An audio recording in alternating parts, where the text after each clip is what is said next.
नमस्कार, मैं सतीश शर्मा, शिक्षक माध्यमिक शाला अलनार जगदलपुर बस्तर में कार्यरत हूँ। मुझे दिसंबर 2024 में बस्तर डाइट द्वारा आयोजित 4 दिवसीय कार्यशाला में भाग लेने का मौका मिला। यह कार्यशाला मीता मल्टीपल इंटेलिजेंस टीचिंग अप्रोच पर आधारित था। इस कार्यशाला में मैंने पहली बार जाना कि मल्टीपल इंटेलिजेंस क्या होता है। सन 1983 में अमेरिका के मनोवैज्ञानिक डॉक्टर हावर्ड गार्डनर ने अपनी पुस्तक frames of mind the theory of multiple intelligence में 7 प्रकार के इंटेलिजेंस के बारे में बताया था। ये 7 प्रकार के इंटेलिजेंस है: linguistic intelligence, mathematical logical intelligence, bodily kinaesthetic intelligence, musical intelligence, special intelligence, interpersonal intelligence, intrapersonal intelligence. बाद में उन्होंने 2 और इंटेलिजेंस को इसमें जोड़ा, जिसमें है नेचुरलिस्टिक इंटेलिजेंस और एग्जिस्टेंशियल इंटेलिजेंस। हावर्ड गार्डनर ने यह कहा था कि सभी मनुष्य में एक सामान्य बुद्धि नहीं पाई जाती, बल्कि बहुत सारी बुद्धि का एक समावेश होता है, और ये सारी बुद्धि अपने आप में अलग होती है और स्वतंत्र होती है। हावर्ड गार्डनर के इस मल्टीपल सिद्धांत को यदि हम एक शिक्षक के रूप में अपने कक्षा में प्रयोग करें तो हमें बहुत अच्छा फायदा मिल सकता है।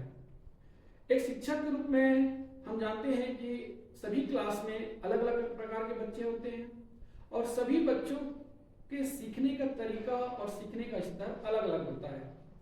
यदि हम अपने बच्चों में मल्टीपल इंटेलिजेंस को जान सके और उसके आधार पर उसे शैक्षिक गतिविधि दे तो उस बच्चों की क्षमता का विकास होगा।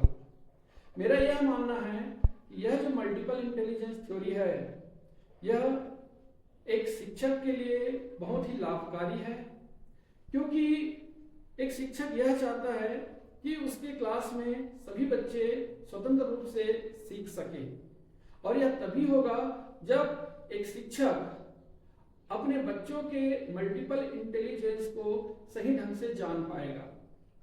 और जब वह जान लेगा कि मेरे क्लास में कौन से स्तर का बच्चा है जिसका मल्टीपल इंटेलिजेंस ज़्यादा अच्छा है, तो वह उसके अनुसार उसे गतिविधि देगा।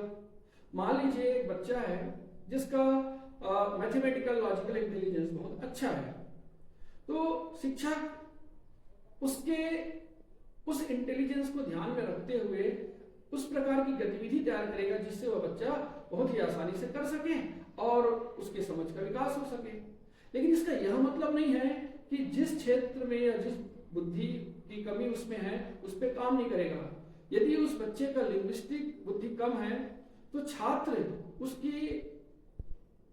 की उस बुद्धि को बढ़ावा देने के लिए शिक्षक लिंग्विस्टिक से संबंधित गतिविधि तैयार करेगा। तो मैं समझता हूं कि हावर्ड गार्डनर के इस मल्टीपल इंटेलिजेंस थ्योरी को हम यदि ध्यान में रखकर अपने टीचिंग अप्रोच में लाए तो बच्चों को बहुत ही लाभ मिलेगा और ये सभी शिक्षकों के लिए बहुत अच्छा होगा। धन्यवाद।